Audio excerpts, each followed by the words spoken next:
근육 무력증, 근육 무력증과 후두암. 자, 강수남 얼굴도 탱글탱글하고 소금을 많이 드셔서 그런지 밥상이 썩었다. 당신이 몸이 썩고 있다. 그래, 몸을 탱글탱글하게 어떻게? 대구에 있는 KD를 나온 선주에 한 분이 있었다. 자, 대기업 중력으로 근무하던 능력 있는 분이었는데 어느 날 보니까 뜻밖의 부동산 중개업을 하고 있었다. 나는 깜짝 놀라 물었다. 아니 선배님, 그 좋은 직장을 두고 웬 부동산이에요? 글쎄, 언젠가부터 눈이 자꾸만 감기고 계속 밑으로 처지는 그 있지. 그렇다고 눈꺼풀을 깨맬 수도 없고 직장에 계속 있을 수가 없더라고. 병원에 가 봤더니 근육 무력증이라는데 어떻게 하면 좋을까? 그 선배 역시 평소 음식을 싱겁게 먹는 분으로 내가 보기에는 이 근육 무력증도 소금 부족에서 온 것이었다. 나는 그에게 평소 일일 섭취량 외에 하루 20g의 소금을 추가로 먹이고 물을 많이 먹이기 시작했다.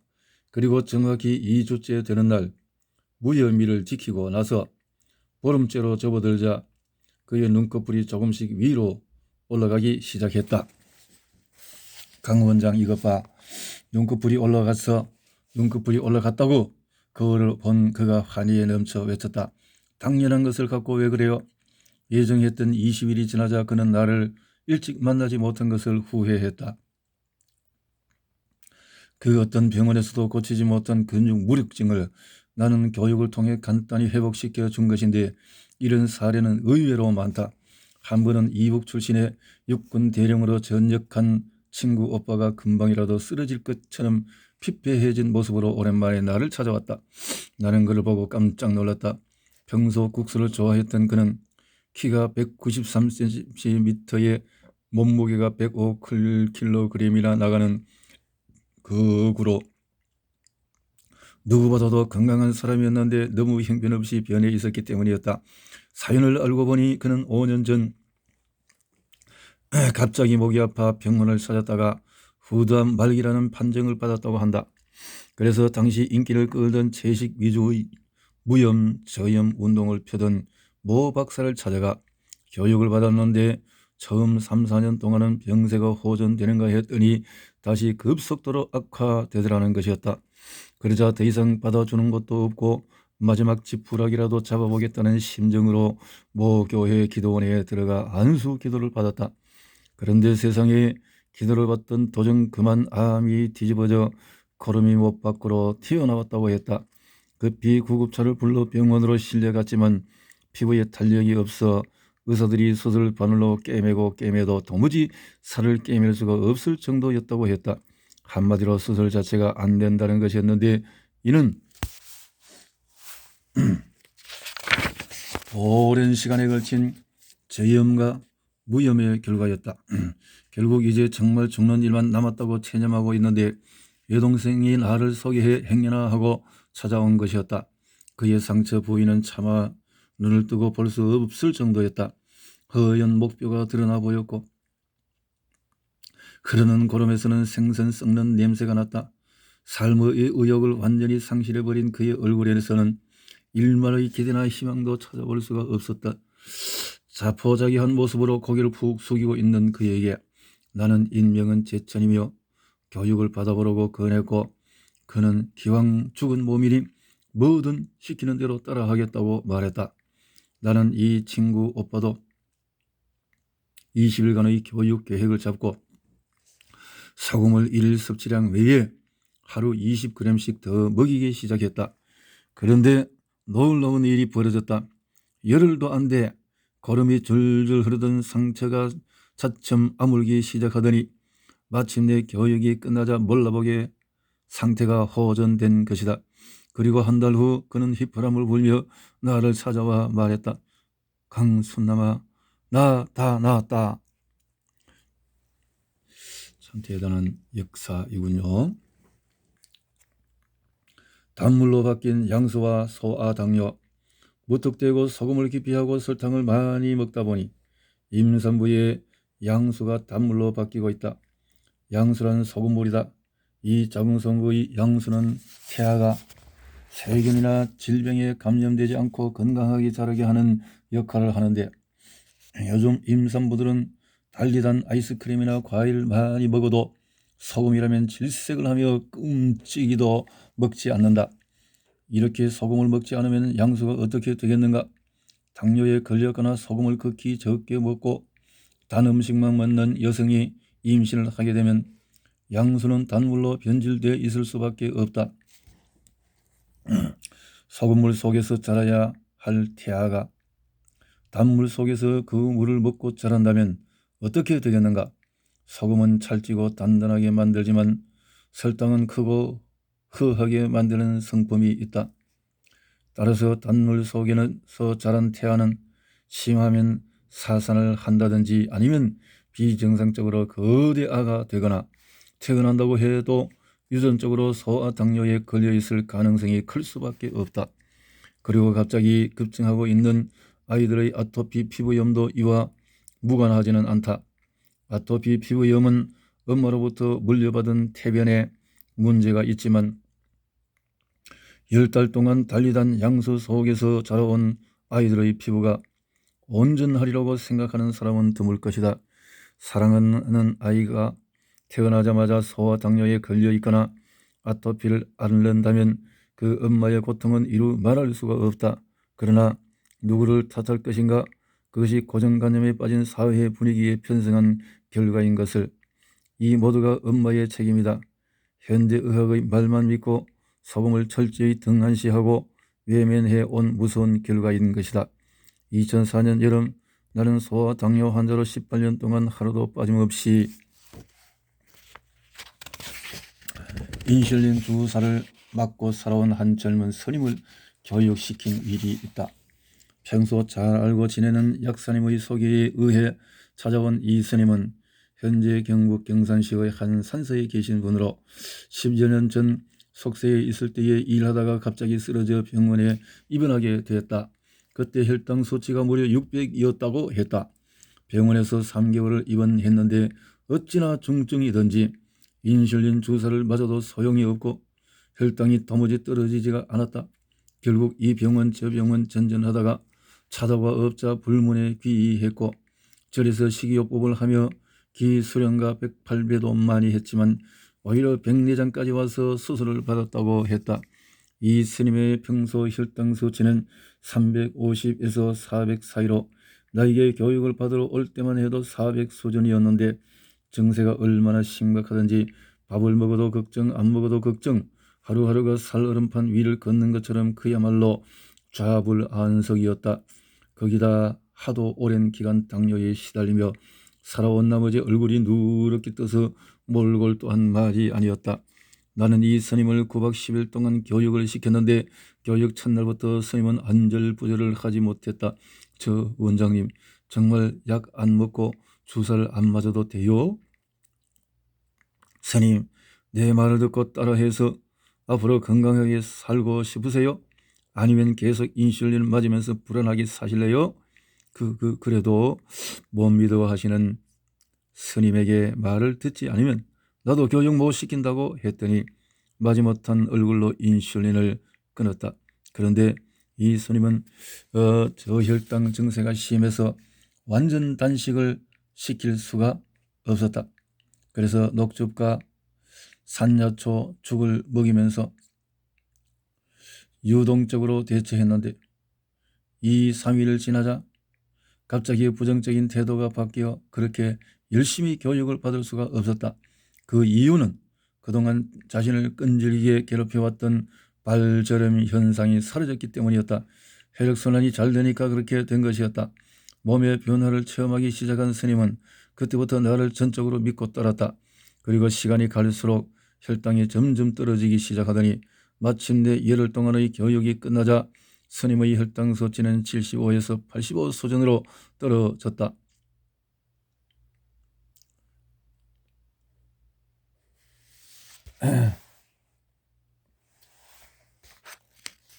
그리고 그 후 밥을 먹어도 120을 넘지 않았다. 혈당치가 완전 정상으로 돌아온 것이었다. 이 스님은 교육을 끝내고 돌아가면서 자신이 먹고 있던 혈압 강화제와 인슐린 주사액 등을 모두 놓고 갔다. 태아에서부터 청소년, 중장년, 노년층을 가리지 않고 당뇨는 연령과 세대를 초월해서 무차별하게 나타나고 있으며 이로 인해 우리나라 당뇨 환자의 수가 전 국민의 10%에 이른다는 통계도 있다. 그래서 당뇨병을 국민병이라고까지 부를 정도이니 정말 보통 심각한 일이 아니다. 그런데 막상 당뇨에 걸려 병원을 찾으면 병원에서 하는 일이라고는 눕혀놓고 혈압 재고, 혈당 재고, 인슐린 주사 놓아주고 밥 먹이는 게 고작이며 특별한 치료 방법이 없다. 특히 대부분의 병원에서 공급하고 있는 환자식은 싱겁기가 이루 말할 수가 없어서 더 큰 문제이다. 거기다 싱싱한 채소류가 거의 없어 멀쩡한 사람도 이런 밥을 계속 먹으면 없던 병이 생길 정도이다. 당뇨병은 소금과 생야채만 많이 먹어도 얼마든지 좋아지는 아주 단순한 질환이 아닌가? 아토피의 원인은 어디에서 오는가? 요즘 아토피 문제가 심각하다. 새로 태어나는 신생아의 30%가 아토피와 같은 원인 모를 피부에 걸려있다는 통계도 있다. 나는 늘 지금과 같이 인체의 방부제인 소금을 막이보듯 하는 풍조가 계속되면 앞으로 5년 이내에 지구는 피부병과 전쟁시대가 올 것이라고 얘기를 하곤 한다. 이것은 사실이다. 아토피의 원인에 대해서 현대의학 신봉자들과 건강 전문가들의 의견이 분분하지만 나는 이런 아토피를 보는 시각부터가 이들과 근본적으로 다르다. 유명 출판사에서 나온 아토피에 관한 책도 그 편저자가 나를 찾아와 자문을 받은 내용이 많은데 책을 보니 이해할 수 없는 부분이 많았다. 자신이 직접 접해보지 않고 지극히 일반적인 상식 수준에서 다루고 있었기 때문이다. 이 아토피의 경우 여러 가지 복합적인 요인이 있지만은 나는 신장과 태변, 숙변의 문제로 본다. 몸 안의 독성을 밖으로 배출하는 신장의 기능이 약해져서 제대로 빼내지 못하자 독성이 피부로 발산하는 현상이 피부병으로 나타나는 것이다. 이 때문에 아토피는 아무리 항생제를 처방하고 부신피질 호르몬제를 바르게 해도 근원적인 처방을 하지 않았기 때문에 쉽게 낫지가 않는다. 이 부신피질 호르몬제는 일시적인 처방으로 물이 새는 곳에 바르는 방수제나 다름이 없으며 몸 안에 계속 정체되고 속으로 썩어 들어가기 때문에 상황은 더 나빠진다. 한마디로 치료를 하고 볼 수 없는 것이다. 특히 어린이 아토피 환자는 무엇보다 먼저 몸속에 든 태변부터 빼내야 한다. 잉태된 그 순간부터 단물로 변한 양수 속에서 피부와 탯줄을 통해 영양분을 공급받으며 10달 동안 커왔기 때문에 갓 태어난 아이들의 장 속에는 엄마 몸으로부터 물려받은 영양분의 찌꺼기가 가득 차 있다.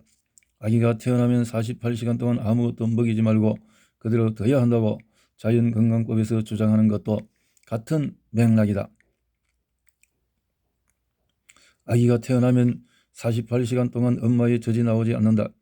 인간뿐만 아니라 이것은 동물도 마찬가지이다. 이것은 무엇을 뜻하는가? 48시간 동안 굶기라는 얘기다. 그래야 장소의 태변이 소모되는데 우리는 아기가 태어나자마자 기다렸다는 듯이 호르몬제와 항생제 투성이인 저주로 만든 분유를 먹인다. 시작부터가 잘못된 것이다. 몸무게가 대략 3.5kg 되는 신생아도 태변을 둔 2그릇 정도는 싼다.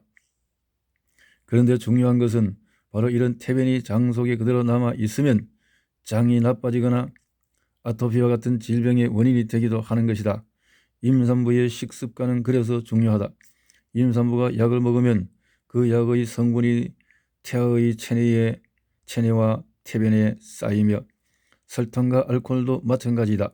따라서 누구를 원망할 것이 아니라 태아에게 나타나는 당뇨나 아토피를 비롯한 각종 유전성 질환은 엄마의 그릇된 식습관이 빚어낸 결과라고 생각하면 된다. 이런 아토피도 자연요법을 통해서 상태를 호전시킬 수가 있다. 암보다 더 무섭고 고통스러운 아토피. 아토피 하면 잊혀지지 않는 환자가 있다. 광주광역시에 사는 고교 2학년인 한 남학생이었는데 어려서부터 아토피를 얼마나 심하게 앓았는지 피부가 마치 코끼리 거적처럼 시커멓고 피부 호흡이 안 돼 땀방울조차 나오지 않을 정도였다. 아이의 엄마는 이 아토피를 고치기 위해서 8년 동안 전국이 좋다는 병원을 찾아 헤맸다고 했다. 그런데 가정이나 넉넉하느냐 하면 그것도 아니었다.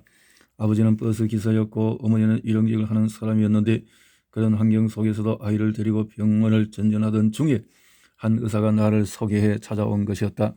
그 의사는 아무리 노력해도 자신의 힘으로는 그 아이를 고칠 수가 없자 더 이상 부신 피질 호르몬제를 더 쓰면 심장이 터질 것이라며 이 병은 도시 병인이 병원을 찾아다니지 말고 땅만 밟고 살면 나을지도 모른다는 얘기를 했다고 한다. 그 말을 들은 나는 그래도 그 의사가 올바른 생각을 가지고 있는 사람이라고 생각했다. 그 정도의 얘기를 해줄 수 있는 의사를 만난 것도 그 아이에게는 행운이었기 때문이었다. 어쨌든 나는 이 가엾은 아이를 받아들여 교육을 시키기 시작했다. 먼저 단식을 시키니 어찌나 지독한 냄새가 나든지 같은 방을 사용하고 있던 교육생들이 냄새 때문에 방을 함께 사용할 수가 없다면서 방을 옮겨달라고 사정할 정도였다.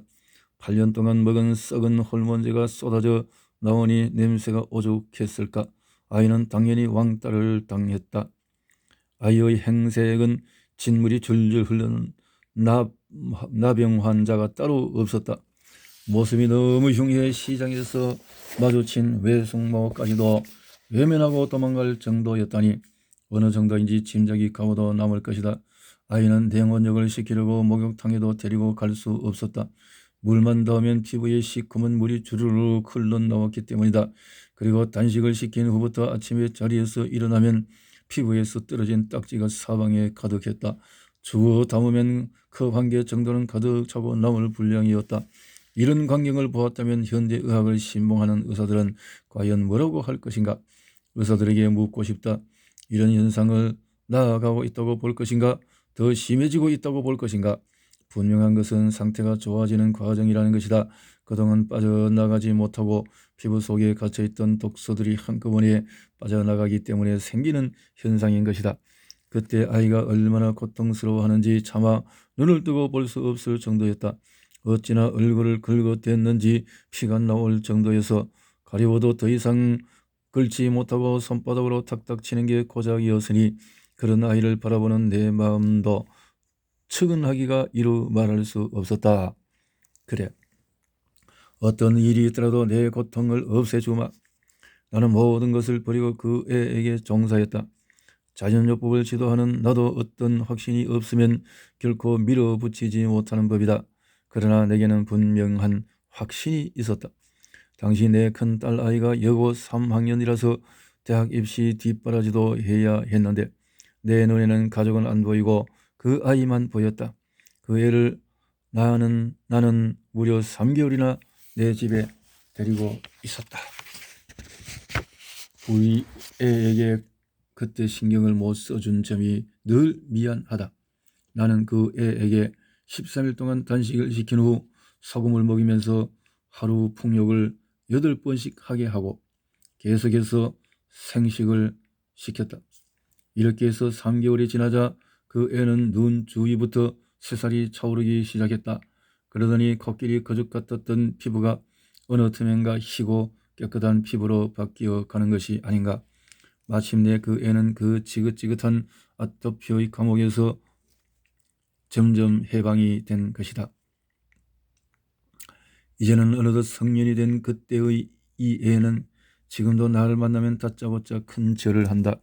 이와 같은 아토피의 경우 대부분 처음부터 증상만 보고 그 증상을 없애기 위한 약물 치료를 많이 하기 때문에 자연 치유력을 기르는데도 많은 시간이 걸린다. 한 대학 교수의 딸도 어려서부터 대학에 들어갈 때까지 이 아토피 때문에 온갖 고생을 하다가 나를 찾아왔다. 전 세계를 돌아다니며 아토피에 좋다는 부신 피질 호르몬제는 다 구해서 사용해 보았지만 낫지를 않았다고 했다.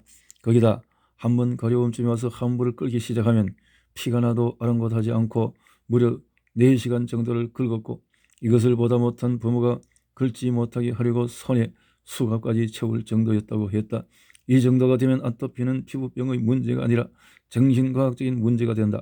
심하면 정신 이상까지 올 수 있기 때문이다. 사실 경험해본 사람은 알겠지만은 이 아토피의 고통은 걸려보지 않은 사람은 모른다. 오죽하면 환자들이 아토피보다 차라리 암에 걸리는 것이 낫다고 할 정도일까. 사정은 딱했지만은 솔직히 아토피 환자는 날 너무 힘들게 하기 때문에 이 교수의 부탁을 거절했더니 제발 수양딸로 드릴 테니 데려가서 교육을 시켜달라고 통사정을 했고, 그래서 어쩔 수 없이 맡은 일이었다.